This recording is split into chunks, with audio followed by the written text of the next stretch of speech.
This is Amit Gupta, and you all are watching my channel Easy English with Amit Gupta. तो आज हम class 11th की book hornbill से chapter 7 इसके first part को हम कंप्लीट कर चुके थे। आज हम इसका सेकंड पार्ट करेंगे। तो प्रीवियस पार्ट में हमने जो कुछ किया था उसके बारे में थोड़ी सी बात कर लेते हैं। प्रीवियस पार्ट में जो हमारे इस चैप्टर के मेन हीरो हैं गंगाधर पंत गायतोंडे, उनका एक्सीडेंट हो गया था। एक्सीडेंट के बाद वो कोमा में चले जाते हैं। तो उससे पहले वो जो कुछ सोच रहे होते हैं वही उनके मन में चलता है और वो सब कुछ इमेजिन करते हैं जब वो कोमा की स्टेट में होते हैं। ठीक है, तो वो पुणे से बॉम्बे की यात्रा पर निकलते हैं ट्रेन के द्वारा, और वो जो कुछ इमेजिनेशन करते हैं वो सब हमारे इस फर्स्ट पार्ट में दिया गया है।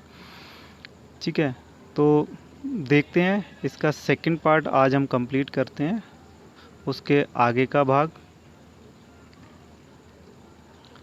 ठीक है, तो पेज नंबर 63। ठीक है, यहाँ से स्टार्ट करते हैं क्योंकि पेज नंबर 62 ऑलरेडी हम कवर कर चुके थे। तो अभी स्टार्ट करेंगे। तो इस पैराग्राफ में लिखा हुआ है, their victory in the battle was not only a great morale booster to the Marathas but it also establish their supremacy in northern India.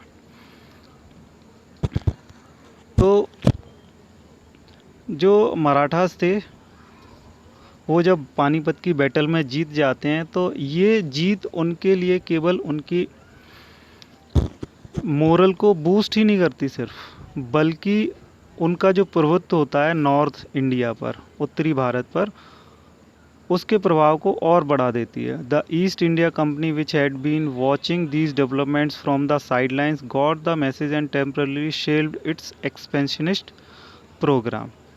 तो ईस्ट इंडिया कंपनी जो इस सारे घटनाक्रम को देखती है, इस डेवलपमेंट को देखती है, तो उस तक एक मैसेज पहुंच जाता है, वो समझ जाती है कंपनी, और वो उनका जो आगे का जो एक्सपेंशन का जो प्रोग्राम होता है वो उसको कुछ समय के लिए रोक देते हैं। For the पेशवाज the immediate result was an increase in the influence of Bhau Sahib and Vishwas Rao, who eventually succeeded his father in 1780 AD. तो इस जीत से क्या होता है, पेशवाओं के लिए उनका जो प्रभाव होता है भाऊ साहिब और विश्वास राव का, जो अंत में अपने फादर की गद्दी को लेते हैं 1780 में। उसके बाद the trouble maker Dada Saheb was relegated to the background and eventually retired from state politics. जो ट्रबल मेकर होते हैं दादा साहेब, वो अंत में जो स्टेट पॉलिटिक्स होती है, राजनीति होती है, उससे रिटायर हो जाते हैं। To its dismay the East India Company met its match in the new Marathas ruler Vishwas Rao. तो ईस्ट इंडिया कंपनी जो होती है वो मराठा रूलर जो होते हैं विश्वास राव, उनके साथ मैचअप करने की कोशिश करती है। He and his brother Madhav Rao combined political acumen with valour and systematically expanded their influence all over India. तो विश्वास राव और उनके भाई माधव राव एक साथ जो अपने राजनीतिक कौशल के साथ साथ अपनी बहादुरी के दम पर पूरे भारत में अपने प्रभाव को एक सिस्टमेटिक तरीके से बढ़ा लेते हैं। The company was reduced to pockets of influence near Bombay, Calcutta and Madras. तो जो ईस्ट इंडिया कंपनी होती है उसका प्रभाव बहुत सीमित हो जाता है बॉम्बे, कलकत्ता और मद्रास में। Just like it's European rivals the Portuguese and the French. जैसे उनके जो प्रतिद्वंदी थे पोर्चुगीज़ और फ्रेंच, उनका प्रभाव सीमित क्षेत्र तक था, तो इनका भी प्रभाव सीमित हो जाता है। The political reasons the Peshwas kept the puppet Mughal regime alive in Delhi. तो पेशवा जो होते हैं वो मुगल अम्पायर को दिल्ली में एक पपेट की तरह यूज़ करते हैं, ठीक है। In the 19th century these de facto rulers from Pune were astute enough to recognize the importance of the technological age dawning in Europe। 19th यानी 19वीं शताब्दी में तो पुणे के ये जो रूलर्स थे, पेशवा जो थे, वो इतने सक्षम थे कि वो पहचान सकें कि यूरोप में उस समय जो भी टेक्नोलॉजिकल तकनीकी रूप से जो भी डेवलपमेंट हो रहे थे, जो भी विकास के काम हो रहे थे, वो उससे भली भांति परिचित थे और उसके महत्व को भी समझ रहे थे। दे setup their own centres for science and technology. उन्होंने अपने विज्ञान और तकनीकी के केंद्र भी स्थापित किए। Here the East India Company saw another opportunity to extend its influence. तो ईस्ट इंडिया कंपनी ने अपने लिए एक और मौका देखा अपने प्रभाव को बढ़ाने के लिए, एक्सटेंड करने के लिए। It offered aid and experts. They were accepted only to make the local centers self-sufficient. तो इस कंपनी ने ऑफ़र किया, प्रस्ताव दिया सहायता और एक्सपर्ट्स प्रोवाइड कराने के लिए। तो उन लोगों ने इस चीज़ को एक्सेप्ट कर लिया ताकि वो लोकल सेंटर्स जो हैं वो सेल्फ सफिशिएंट हो सकें, है ना, आत्मनिर्भर हो पाएँ। The 20th century brought about further changes inspired by the West. India moved towards a democracy. By then, the Peshwas had lost their enterprise and they were gradually replaced by democratically elected bodies. तो 20वीं शताब्दी में क्या होता है, काफ़ी सारे changes होते हैं जो कि पश्चिम से इंस्पायर्ड होते हैं, यानी पश्चिमी सभ्यता से प्रभावित होते हैं और हमारा देश भारत भी डेमोक्रेसी की तरफ जाता है, लोकतंत्र की तरफ जाता है।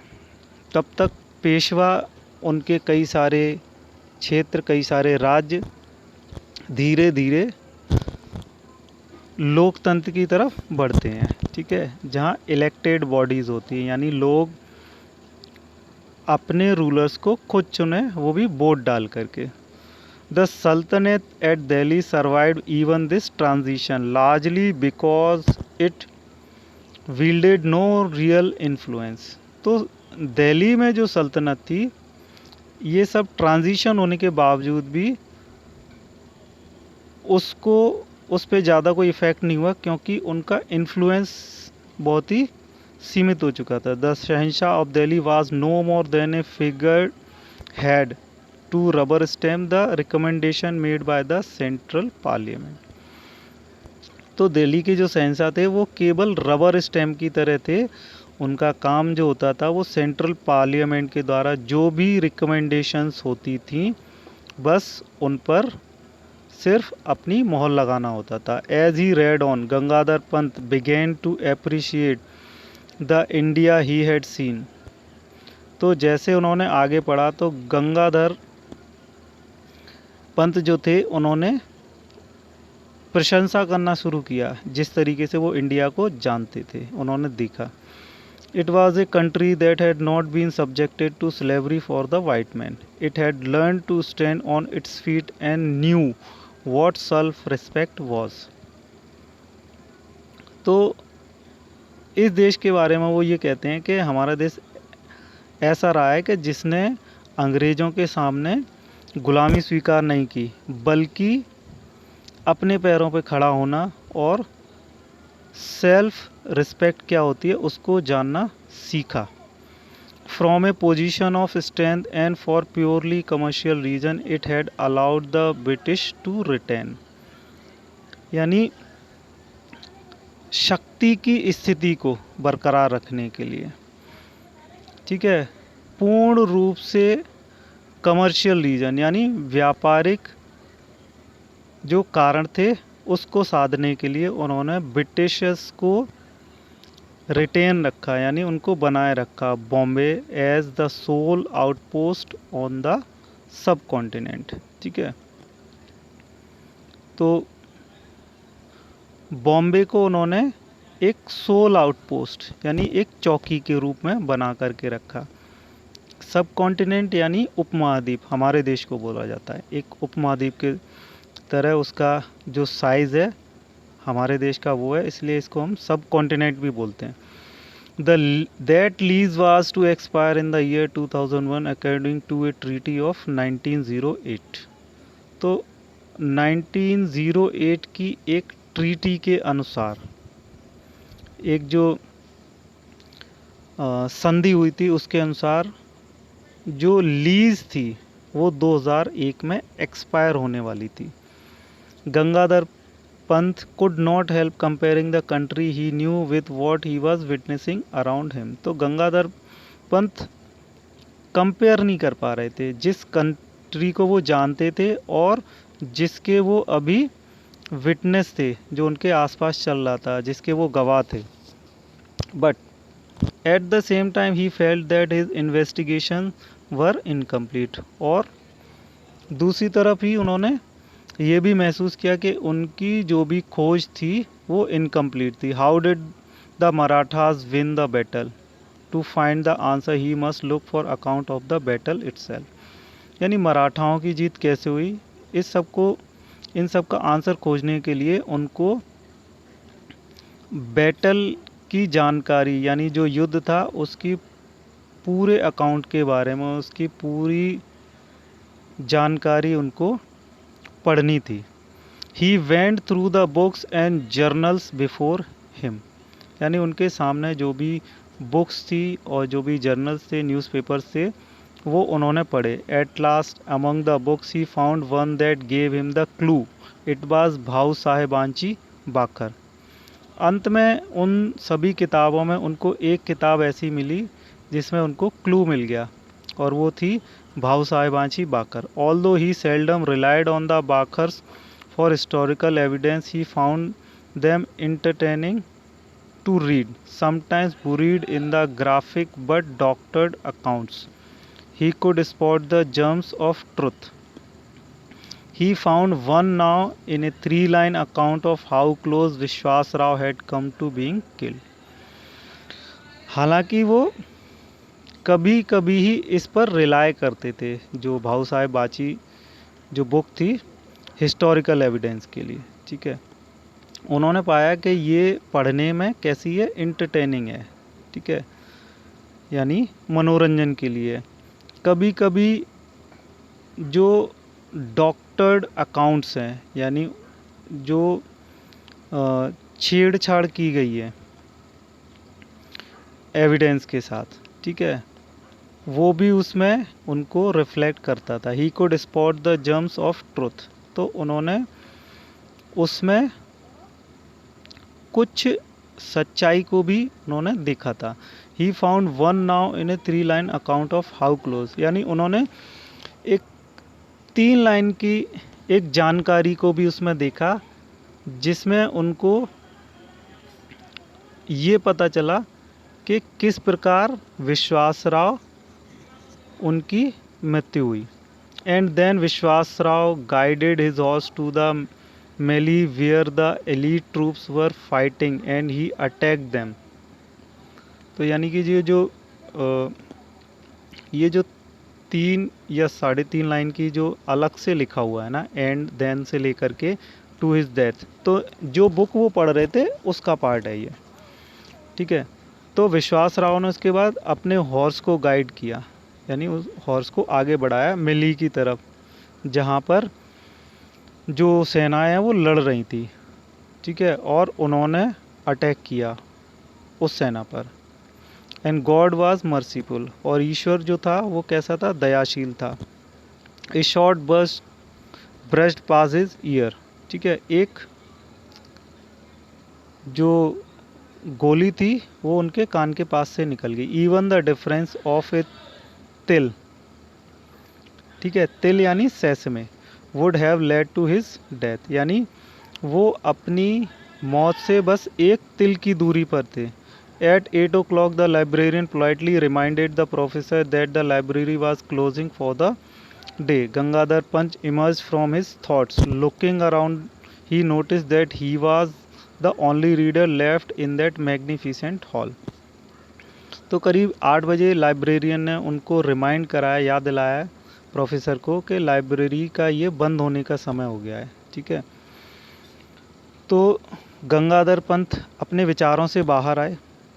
उन्होंने अपने आसपास चीज़ों को देखा, नोटिस किया कि वो उस हॉल में केवल अकेले ही थे। I beg your pardon sir, may I request you to keep these books here for my use tomorrow morning, but by the way when do you open.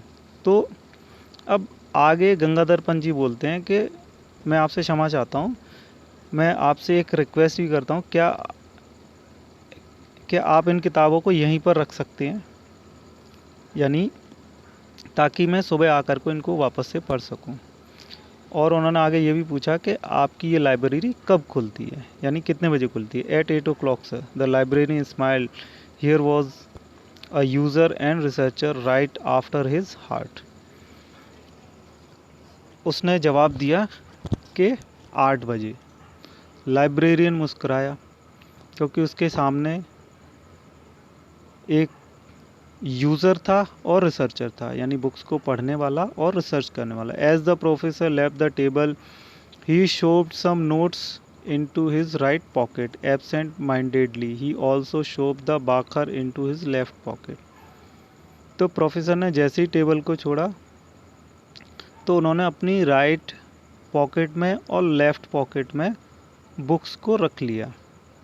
ठीक है, कुछ नोट्स उन्होंने राइट पॉकेट में रखे और जो बुक थी बाकर उसको लेफ़्ट पॉकेट में रखा। He found a guest house to stay in and had a frugal meal. तो उन्होंने रहने के लिए एक गेस्ट हाउस खोजा और खाना भी खाया। He then set out for a stroll towards the Azad Maidan. उसके बाद वो आज़ाद मैदान की तरफ गए। In the maidan he found a throng moving towards a pandal, so a lecture was to take place. Force of habit took Professor Gaitonde towards the pandal. The lecture was in progress, although people kept coming and going. But Professor Gaitonde was not looking at the audience. तो जब वो आज़ाद मैदान में पहुँचे तो उन्होंने देखा कि कई एक भीड़ पंडाल की तरफ जा रही है और वहाँ पर लेक्चर होने थे, भाषण होने थे किसी प्रकार के। तो जैसे कि उनकी आदत में था तो वो भी पंडाल की तरफ गए, प्रोफेसर गायतोंडे। तो वहाँ पर भाषण चालू थे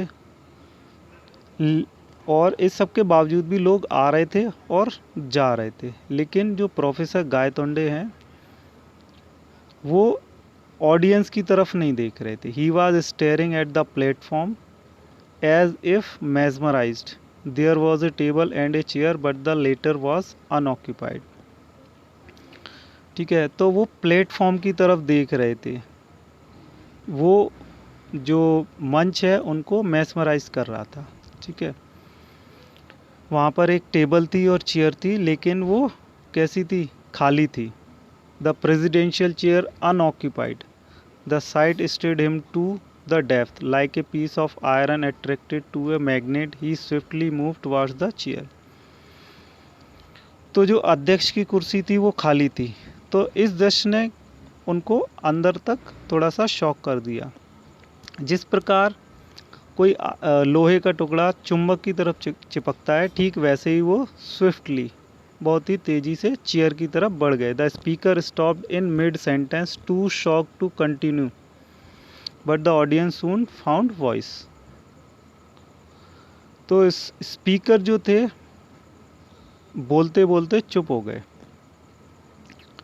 ठीक है, टू शॉक टू कंटिन्यू, यानी वो अपनी बात आगे बढ़ाने के लिए थोड़ा सा शॉक हो गए और जो ऑडियंस थी उसको बाद में सुनाई दिया। क्या सुनाई दिया? वैकेट द चेयर, यानी चेयर को खाली छोड़ दो। This lecture series has no chairperson, यानी यहाँ जो भी भाषण हो रहे हैं उसके लिए कोई भी चेयर पर्सन नहीं है, कोई भी अध्यक्ष नहीं है। Away from the platform mister, तो उनसे बोला जाता है कि मिस्टर आप प्लेटफॉर्म से अलग रहिए। The chair is symbolic, don't you know, क्या आप नहीं जानते चेयर यहाँ पर सिर्फ दिखाने के लिए रखी गई है।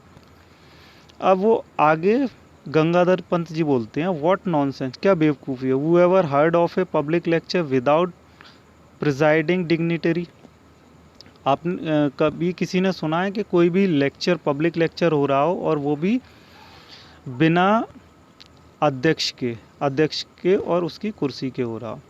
Professor Gaitonde went to the mic and gave went to his views, तो प्रोफेसर गायतोंडे माइक की तरफ गए और उन्होंने अपने विचार रखे। Ladies and gentleman, an unchaired lecture is like Shakespeare's Hamlet without the prince of Denmark, let me tell you. तो वो बोलते हैं महिलाओं और पुरुषों को संबोधित करते हुए कि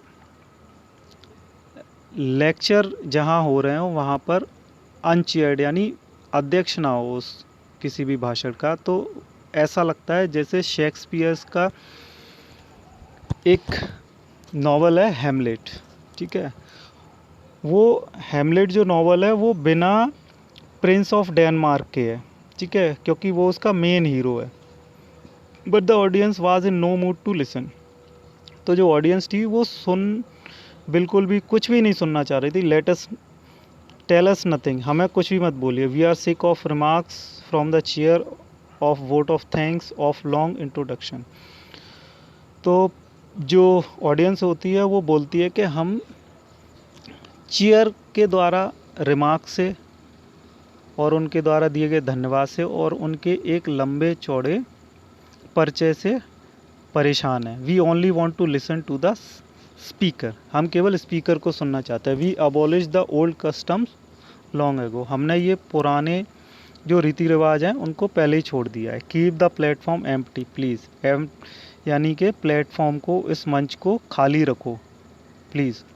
but Gangadhar Pant had the experience of speaking at 999 meetings and had face the Pune audience at its most hostile, यानी उनको एक्सपीरियंस था 999 मीटिंग्स अटेंड करने का और उन्होंने फेस भी की थी ऐसी ऑडियंस, पुणे में ऐसी ऑडियंस फेस की थी जो कि हॉस्टाइल थी। उन्होंने यानी उस ऑडियंस ने उनके साथ अच्छा व्यवहार नहीं किया था। ही केप्ट ऑन टॉकिंग, वो आगे बोलते रहे, अपनी बात करते रहे। He soon became a target for a shower of tomatoes eggs and other objects, बाद में उनको टारगेट करके टोमेटो, एग्स और अदर ऑब्जेक्ट्स उन पर फेंके गए। But he kept on trying violently to correct this sacrilege, यानी जो वो गलत जो कुछ कह रहे थे वो उसको जस्टिफाई करते रहे, ठीक है, और बहादुरी के साथ। Finally the audience swarm to the stage to eject him bodily, बाद में ऑडियंस का एक झुंड आया स्टेज पर, जो दर्शक थे वो इकट्ठा होकर के आ गए और उन्होंने उनको फोर्सफुली वहाँ से हटा दिया। And in the crowd Gangadhar Pant was now where to be seen, अब गंगाधर पंत जो थे वो भीड़ में कहीं भी दिखाई नहीं दे रहे थे।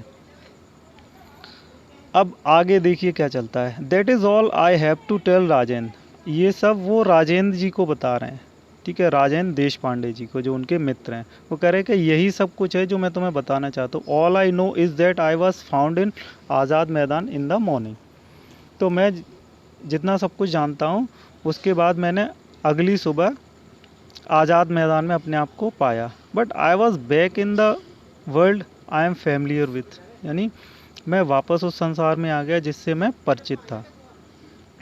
Now where exactly did I spend those 2 days when I was absent from here, यानी वो 2 दिन मैं कहाँ रहा जब उन 2 दिनों में जब मैं यहाँ से एब्सेंट था, यहाँ से अनुपस्थित था। राजेंद्र वाज डम फाउंडेड बाय द नरेटिव, यानी वो राजेंद्र जी काफ़ी शॉक्ड थे उनकी इस बात से। It took him a while to reply, यानी उन्होंने रिप्लाई करने में काफ़ी समय लगाया, वो सोच में पड़ गए। Professor before just prior to your collision with the truck what were you doing, Rajendra ask, Rajendra ji ने पूछा कि प्रोफेसर, यानी ट्रक से जब आपकी टक्कर हुई तो उसके ठीक पहले आप क्या कर रहे थे।